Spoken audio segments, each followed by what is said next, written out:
When it was over, no one was more relieved than Mom Naomi Pettit, her 2-year-old daughter Maya safe in her arms. And I grabbed her and I just hugged her, and she was grabbing me so tight, and I knew she was scared.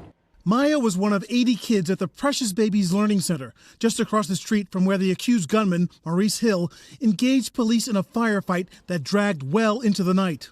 These pictures of officers rescuing the children being praised as an example of the heroic work by the Philadelphia police. The city's mayor moved by the scene. Where the officers are carrying them, holding their hands, kids should not have to go through that.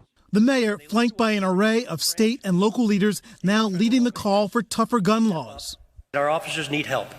They need help keeping these weapons out of the hands of the bad guys.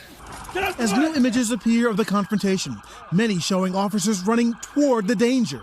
6 officers were shot and 2 more trapped in the same building as the gunman, with 3 civilians held hostage when police tried to execute a search warrant at the home suspected of being a stash for drugs and weapons. The violent encounter captured by this home security camera from across the street.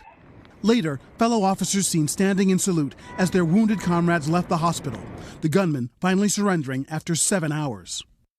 The neighborhood remains on edge, with no let-up in the violence. Another 5 people were shot and wounded Thursday by an unidentified gunman just a few miles away.